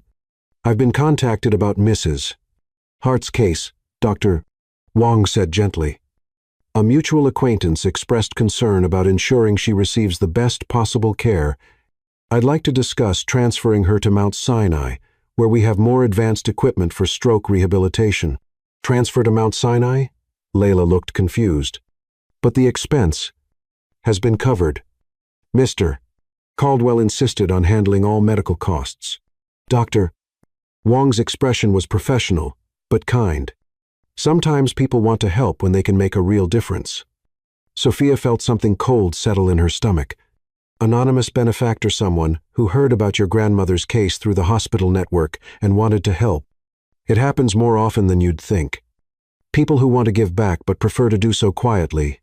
But Sophia knew better. She knew exactly who would have the resources and the connections to arrange for top-tier medical care, who would know that she was here, grieving and frightened, and want to help without expecting credit or recognition. Ethan. After Dr. Wong explained the transfer process and treatment options, Sophia's mind raced.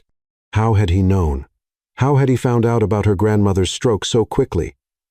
And how had he managed to arrange for specialized care in the middle of the night? The answer came when she stepped outside for air and spotted a familiar figure sitting on a bench in the hospital's small garden area.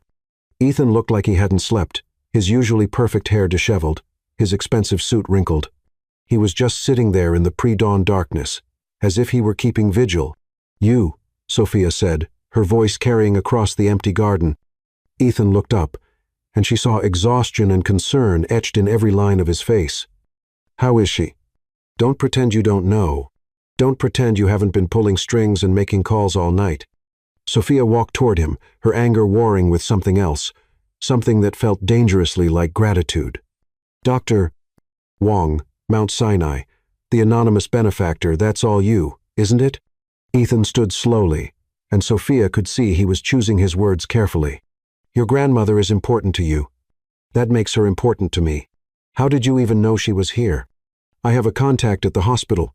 When your name appeared on a visitor log at 3 o'clock in the morning, they called me." Ethan took a step closer, and Sophia didn't back away. "I know what Lily means to you, Sophia. I remember how you used to light up when you talked about her, how you'd call her every Sunday without fail." Sophia felt tears burning behind her eyes. During their marriage, those Sunday calls to Grandma Lily were sacred to her, one of the few things Ethan had never criticized or tried to change. Lily had been the one person who'd seen through his polished exterior from the beginning, who'd warned Sophia gently that he didn't seem to appreciate what he had. "She never liked you," Sophia said quietly. "I know. She was right not to." Ethan's smile was sad and self-aware. "She saw what I was doing to you long before I did. Smart woman. She is smart. She's going to be fine." Sophia's voice broke on the words, betraying the fear she'd been trying so hard to contain. "She will be," Ethan said with quiet conviction. "Dr. Wong is the best in the city. If anyone can help her recover, it's Emily. You know her personally. We've worked together on other cases. Emily doesn't just take consultations for money, Sophia. She takes them when she thinks she can make a real difference." Ethan moved closer, and this time Sophia didn't retreat. "Your grandmother is going to get the best care possible, and it has nothing to do with me trying to win points with you. It's because she raised the woman I love, and I owe her everything for that." The simple declaration hung in the cold morning air between them. Sophia stared up at Ethan's face, seeing nothing but sincerity and bone-deep exhaustion.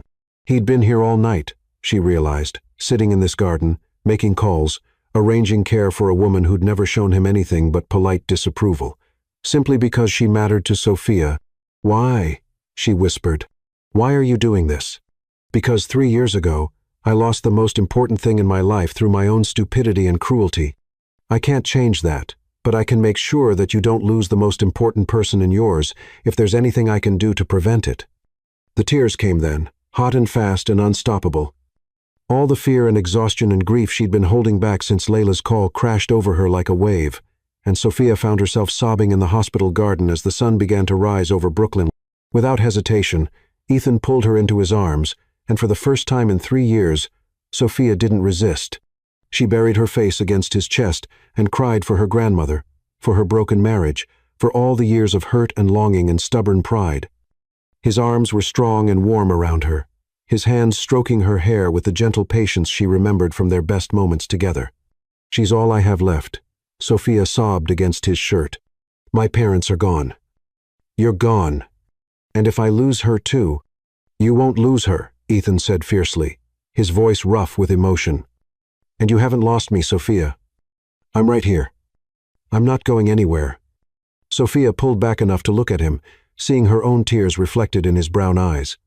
"Why are you being so good to me when I've been so cruel to you?" "Because I love you," he said simply, cupping her face in his hands. "I've never stopped loving you, even when I was too stupid to show it right, even when I was trying to fight for you, when you needed me to." For a moment, they just stood there in the hospital garden, looking at each other as the world woke up around them. Sophia could see her own longing reflected in Ethan's eyes, could feel the pull that had always existed between them, drawing her closer despite all her careful defenses. "Ethan," she whispered. And his name on her lips sounded like a prayer. "I know," he said, his thumb tracing her cheekbone where tears still glistened. "I know you're not ready to trust me. I know I have to earn it. But Sophia, I swear to you, I will spend the rest of my life proving that I'm not the man who hurt you, that I'm worthy of the love you gave me." And then, before fear or logic could intervene, Sophia rose on her tiptoes and kissed him not with the desperate passion of their encounter in the rain, but with something deeper, tenderness, gratitude, and the first fragile shoots of hope returning to life.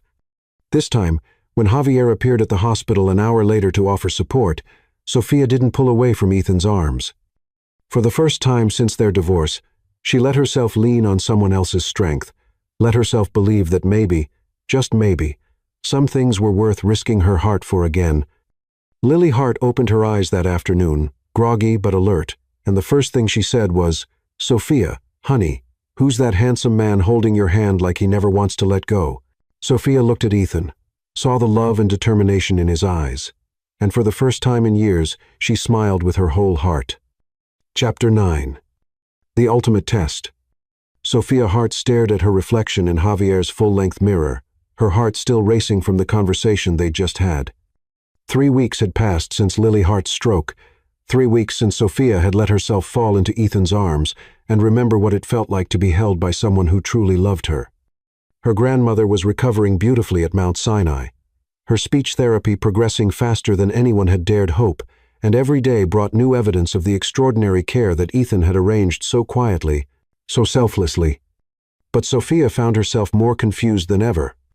The woman staring back at her from Javier's mirror looked perfect, the kind of perfect she'd spent 3 years crafting. Her reflection showed a stunning figure in a form-fitting black dress, hair styled in loose waves that caught the light, makeup applied with the precision of someone who'd learned to use beauty as both shield and weapon. But behind her carefully constructed exterior, she felt like she was coming apart at the seams. She sat in Javier's art studio on a Friday evening, watching him put the finishing touches on a canvas that swirled with colors she couldn't name, passionate reds bleeding into hopeful golds, dark blues softening into gentle lavenders. His art had always been emotional, but lately his paintings seemed to pulse with a kind of bittersweet longing that made her chest ache. The studio smelled of turpentine and possibility. Canvases lining the walls in various stages of completion. Some showed abstract expressions of joy and pain. Others captured moments of raw human emotion that made Sophia's heart clench with recognition. Javier's art had always been a mirror to his soul, and lately that soul seemed to be reflecting her own inner turmoil. "We need to talk," she said quietly, setting down her wineglass on a paint-splattered table. Javier didn't look up from his painting, but she saw his shoulders tense slightly. He'd been expecting this conversation for weeks, she realized. The way he looked at her lately, with something that seemed almost like pity mixed with love, had become impossible to ignore. "I know, mi amor. I've been waiting for this conversation. You know I know you're in love with him again. Hell, I know you never stopped being in love with him." Javier finally turned to face her, his handsome face gentle but sad. There were paint smudges on his cheek, and his dark hair was tousled from running his hands through it, a habit he developed when he was wrestling with difficult emotions. "And I know this little game we've been playing has run its course." Sophia felt tears prickle her eyes. "I'm sorry, Javier. I never meant for you to get hurt in all this." "Hurt?" Javier laughed, but there was no bitterness in it. Instead, there was something that sounded almost like relief. "Corazón, I'm not hurt. I'm worried about you. This elaborate revenge fantasy you've been living, it's not making you happy. It's making you miserable." "I'm not miserable," Sophia protested weakly. But even as she said it, she knew it was a lie. She'd been walking around in a fog of confusion and longing for weeks, jumping every time her phone buzzed, disappointed when it wasn't Ethan's name on the screen. "Aren't you? You've spent the last 3 weeks jumpy as a cat, checking your phone every 5 minutes to see if he's texted, looking disappointed when he hasn't. You light up whenever someone mentions his name, even when you're trying to look annoyed." Javier set down his paintbrush and moved to sit beside her on the worn velvet couch that had seen them through countless conversations over the years. "Honey, you're not getting revenge anymore. You're torturing yourself." Sophia stared down at her hands, knowing he was right. The manicured nails, the expensive rings, the carefully maintained perfection, it all felt like a costume she was wearing for a play that had long since ended. "What if he hurts me again? What if he doesn't?" Javier countered gently. "What if this time he really has changed? What if you're letting fear keep you from the love you've always wanted?" The question hung between them in the paint-scented air, heavy with possibility and terror in equal measure. Sophia thought about the man who'd sat vigil in a hospital garden, who'd arranged for her grandmother's care without seeking credit, who'd established a literacy foundation in her name, simply because he'd seen what mattered to her heart. "I don't know if I'm brave enough to find out." Javier was quiet for a long moment, mixing colors on his palette with steady hands. She watched him work, remembering all the times he'd painted through his own heartbreak, when his ex-boyfriend had cheated, when his parents had disowned him for being gay, when his first gallery showing had been a disaster. Art had always been his way of processing emotions too big for words. "Can I tell you something? Something I probably should have told you months ago?" Sophia nodded, sensing the shift in his tone. That night at the gallery opening, when we were playing our little charade, I had a long conversation with your ex-husband afterwards. Not just the brief exchange I mentioned before, but a real conversation. Sophia's head snapped up. What? You told me you only talked to him for a few minutes. Because I didn't want to interfere with your plans for revenge, but maybe I should have been more honest with you. Javier's smile was rueful, tinged with guilt. After I told him I was gay and that we were just friends, he didn't get angry or accusatory like I expected. Instead, he broke down, completely fell apart. This powerful, successful man, standing in a bathroom at an art gallery, crying like his world had ended. Javier's voice was soft with memory. He told me about your marriage, about how he'd treated you, about how he'd been trying to change himself ever since you left. He wasn't making excuses or trying to justify what he'd done. He was just broken. Sophia felt her chest tighten. What did he say? He said watching you with me, thinking I was your boyfriend, was the most painful thing he'd ever experienced. Not because he was jealous of me specifically, but because seeing you happy with someone else made him realize what he'd thrown away. Javier reached for her hands, his own paint-stained fingers gentle against her skin. But you know what the most heartbreaking part was? He said he hoped you were happy, even if it destroyed him. He said you deserved to be loved by someone who saw your worth from the beginning. Sophia's breath caught in her throat. This wasn't the Ethan she remembered from their marriage, the man who'd always put his own needs first, who'd never considered her feelings when making decisions that affected them both. He's known about our fake relationship for weeks now, Javier continued. And yet, he hasn't used that information to corner you or expose the deception. He's just been waiting, giving you the space to figure out what you really want. He's been waiting for me to be ready, Sophia whispered, finally understanding. Exactly. And Corazon, I think he'd wait forever if that's what you needed. But the question is, how long are you going to keep punishing both of you for mistakes he's trying so hard to make up for? Sophia stood up abruptly, pacing to the window that overlooked the street below. The evening was crisp and clear. Couples walking hand in hand under the streetlights, everyone else living their lives while she remained frozen in indecision. What if I'm making a mistake? Then you'll survive it. You're strong enough now to survive anything. Javier joined her at the window, his reflection visible beside hers in the glass. But Corazon, what if you're not making a mistake? What if this is your second chance at the kind of love most people never find even once? The words hit her like a physical blow because they echoed the thoughts she'd been trying to suppress for weeks. Every logical part of her said that Ethan would hurt her again, that people didn't really change, that she was setting herself up for another devastating heartbreak. But her heart whispered something different. That the man who'd volunteered anonymously at her community center, who'd established a foundation in her name, who'd sat in a hospital garden all night waiting for news about her grandmother, wasn't the same man who'd asked her to get plastic surgery. I'm scared, she admitted, her voice barely audible. Good. Being scared means it matters.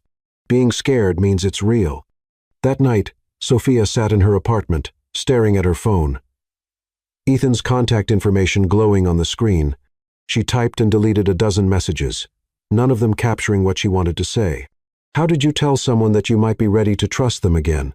How did you admit that 3 years of anger and hurt had really been 3 years of missing them so much it felt like a physical ache? Instead of texting, she found herself getting dressed not in the armor of designer clothes and perfect makeup she'd worn to their previous encounters, but in something simple and honest, in a flowing white dress that made her feel like herself, her hair loose around her shoulders, minimal makeup that let her natural beauty shine through. She studied herself in the mirror, seeing not the goddess she'd created to torment Ethan, but the woman she'd always been underneath. Someone who believed in love, who hoped for the best in people, who was brave enough to take risks for the things that mattered most. The drive to Manhattan felt eternal, every red light giving her another opportunity to turn around and go home. But something stronger than fear propelled her forward, not just love, but the recognition that she'd been living half a life for 3 years, defined more by what she was running from than what she was running toward. It was past midnight when she stood outside Ethan's building, her heart hammering against her ribs as she gave her name to the doorman. The lobby was all marble and crystal, intimidatingly expensive. But she felt different walking through it, this time like an intruder or a supplicant. But like a woman who knew her own worth, and had chosen to be here. He must have called up, because when the elevator doors opened on the penthouse floor, Ethan was waiting for her in the hallway. He looked like he'd been sleeping, his hair mussed, wearing dark pajama pants and a white t-shirt that clung to his chest. But his eyes were instantly alert when he saw her, and Sophia caught her breath at the raw hope and vulnerability in his expression. She'd forgotten how beautiful he was in unguarded moments like this, when his carefully maintained facade fell away, and she could see the man underneath. The same strong shoulders she'd once loved to rest her head against. The same hands that had once known every inch of her body. The same mouth that had whispered promises in the dark. "Sophia," he said, her name barely a whisper. "I know Javier told you," she said, without preamble, her voice steadier than she felt. "I know you've known our whole relationship was fake." Ethan nodded slowly, not taking his eyes off her face. "I figured it out after he told me he was gay. The question is, why are you here?" Sophia moved closer, drawn by the magnetic pull that had always existed between them. In the soft lighting of his hallway, wearing simple clothes with his guard completely down, Ethan looked more beautiful to her than he ever had in his expensive suits and polished perfection. This was the man she'd fallen in love with. Vulnerable, human, real. "I've been playing games with you," she said quietly. "Cruel games designed to make you suffer the way you made me suffer. I know." His voice was rough with emotion. "I deserved it." "Did you? Did you really deserve months of emotional torture because you were too shallow to appreciate what you had?" Ethan's eyes searched her face, as if he were trying to read her intentions in the curve of her lips, the set of her shoulders. "What are you asking me, Sophia? I'm asking if you think you've suffered enough. If you think we've both paid the price for the mistakes we made." Sophia stepped closer, close enough to feel the heat radiating from his body, to see the pulse beating at his throat. "I'm asking if you're ready to stop playing games and figure out if we can build something real together." "I've been ready for that since the moment I saw you at the gala," Ethan said, his hands trembling as he reached up to cup her face. "I've been waiting for you to be ready." "I'm scared," Sophia admitted, leaning into his touch despite herself. "I'm terrified that you'll break my heart again." "Then don't give it to me all at once," Ethan said, his thumbs tracing her cheekbones with reverent gentleness. "Let me earn it back, piece by piece. Let me prove that I'm not the man who hurt you." They stood there in his hallway, foreheads touching, breathing the same air, balanced on the knife's edge between past and future. Sophia could feel herself wavering, could feel the walls around her heart crumbling under the weight of his sincerity and her own desperate longing. She thought about Javier's words, about being brave enough to reach for what she wanted. She thought about her grandmother recovering in the hospital because of Ethan's quiet intervention. She thought about the Literacy Foundation, about all the people who would be helped because he'd seen what mattered to her heart. But she wasn't ready to surrender yet, not completely. If Ethan really had changed, if this devotion and patience were real, then he would understand what she needed from him. "Chase me, Ethan Caldwell," she whispered, then stepped back from his touch before she could lose her nerve. "If you want me back, you're going to have to pursue me. Court me. Show me every day that I'm worth the effort." Ethan's eyes blazed with something that looked like joy, mixed with determination. She could see him understanding the challenge, accepting it, embracing it even. This wasn't a rejection. It was an invitation to prove himself. "For how long?" he asked, his voice steady despite the intensity burning in his eyes. Sophia smiled, the expression holding all the challenge and promise in the world. She felt powerful in that moment, not because she was denying herself to him, but because she was finally taking control of her own story. "Until I believe you'll never give up on us again." And then she walked away, leaving him standing in his doorway with his heart in his eyes and hope burning bright in his chest. The games were over, but the real work was just beginning. And for the first time in 3 years, Sophia felt like she was exactly where she was supposed to be, not running from love, but running toward it at her own pace, on her own terms. As the elevator doors closed behind her, she caught one last glimpse of Ethan's face. And what she saw there made her heart soar. He looked like a man who'd just been given a second chance at everything that mattered, and who would spend every day of his life proving he deserved it. Chapter 10. New Beginning.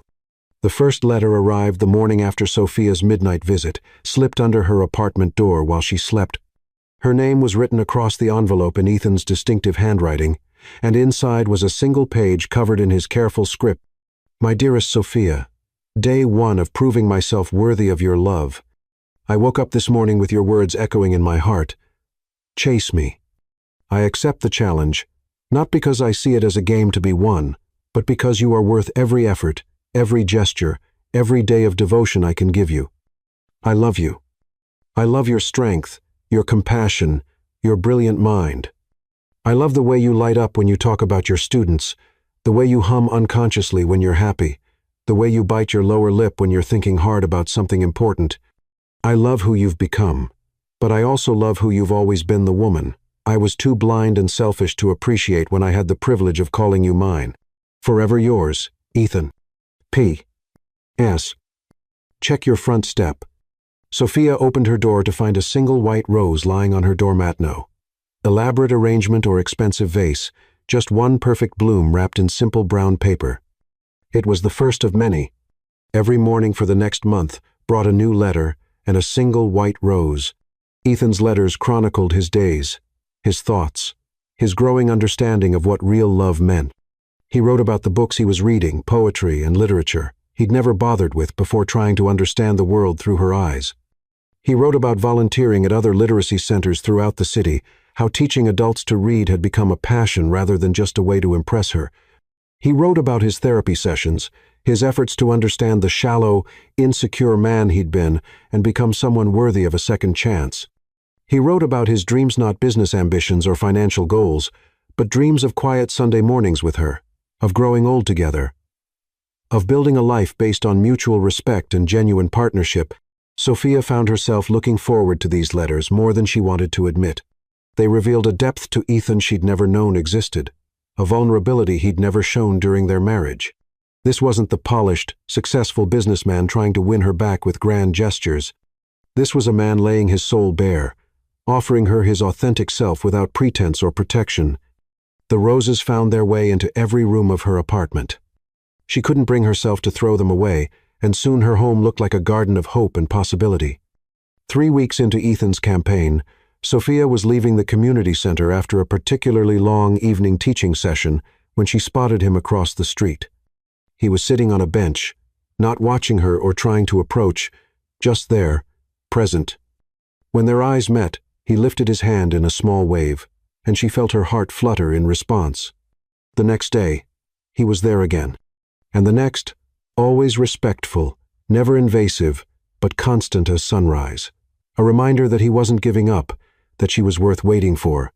He's been there every day this week, her colleague Carmen mentioned, gesturing toward the window where Ethan sat reading a book in the afternoon sunshine. That's either incredibly romantic or slightly concerning, and I'm leaning toward romantic. Sophia looked out at him, noting the casual clothes so different from his usual expensive suits, the relaxed way he sat absorbed in what appeared to be a book of poetry. He's not stalking me. He's courting me. And how do you feel about being pursued? Sophia considered the question seriously. During their marriage, Ethan had never pursued her. He'd assumed her love was a given, something he could take for granted while he focused on other priorities. This daily presence, these letters and roses, this patient devotion, it was everything she'd dreamed of during their darkest moments together. I feel cherished, she admitted. That evening, Sophia did something she hadn't done in weeks. She called Ethan. His phone barely rang once before he answered, breathless, as if he'd been waiting for her call his entire life. Sophia, he said simply. Thank you, she said, for the letters, the roses, for sitting outside my work every day like some lovesick teenager. It's working, by the way. I'm starting to believe you might actually mean it this time. I mean every word, he said, his voice rough with emotion. Every letter, every rose, every day I sit on that bench hoping you'll look out the window and smile. It's all real, Sophia. This is me fighting for us.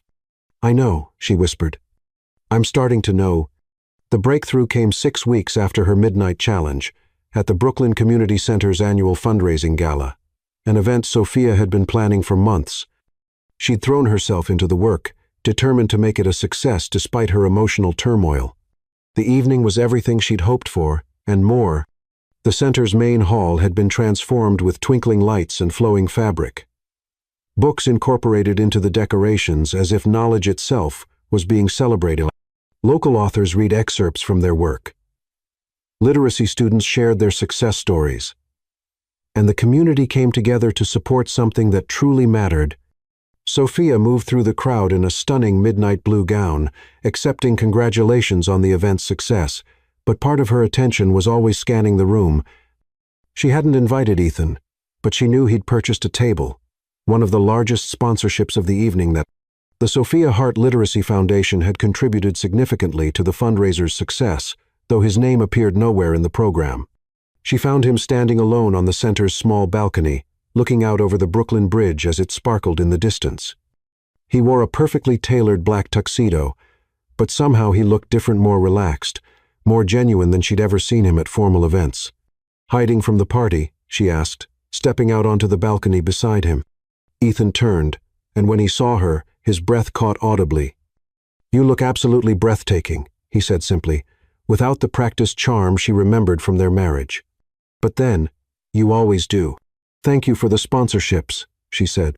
"The foundation's contribution made this evening possible." "The foundation is yours, Sophia. You don't need to thank me for what's already yours."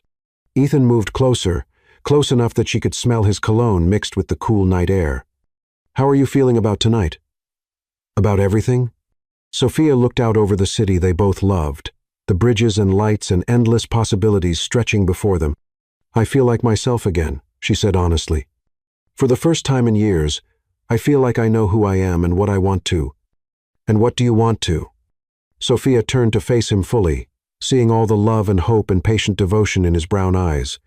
This man had spent 2 months proving his worth to her, not with expensive gifts or grand gestures, but with consistency, honesty, and the kind of quiet determination that spoke to something deep in her soul. "I want to dance," she said, extending her hand to him. Ethan took her hand with the reverence of a man receiving a sacred gift and led her back into the gala, where soft music was playing for the few couples who'd chosen to dance rather than mingle. But instead of joining them on the makeshift dance floor, he led her to a quiet corner where they could move together without an audience. As they swayed to the gentle music, Sophia felt something finally settle into place in her chest. This was what love was supposed to feel like. Not the desperate need to change someone or be changed by them, but to the simple joy of being seen, understood, and cherished exactly as you are. "I have something to ask you," Ethan said softly, his voice barely audible over the music. "I know," Sophia replied, because she could see it in his eyes, could feel it in the way he held her, like something precious and irreplaceable. "Will you marry me again?" he asked, producing a simple, elegant ring from his pocket, not the massive diamond he'd given her the first time, but something classic and timeless that spoke of partnership rather than possession, not the people we were before, but to the people we've become. "Will you build a life with me based on who we really are, not who we think we should be?" Sophia looked down at the ring, then up into the face of the man who'd broken her heart and spent 2 months putting it back together again. She saw his sincerity, his growth, his absolute devotion to becoming worthy of her love. "Yes," she whispered, and watched joy transform his features like sunrise. "Yes, Ethan, I'll marry you again." As he slipped the ring onto her finger, Sophia felt the last of her walls crumble completely. They kissed there on the edge of the dance floor, surrounded by books and learning and hope for the future. And for the first time in years, Sophia knew with absolute certainty that she was exactly where she belonged. The second time around, love felt like coming home,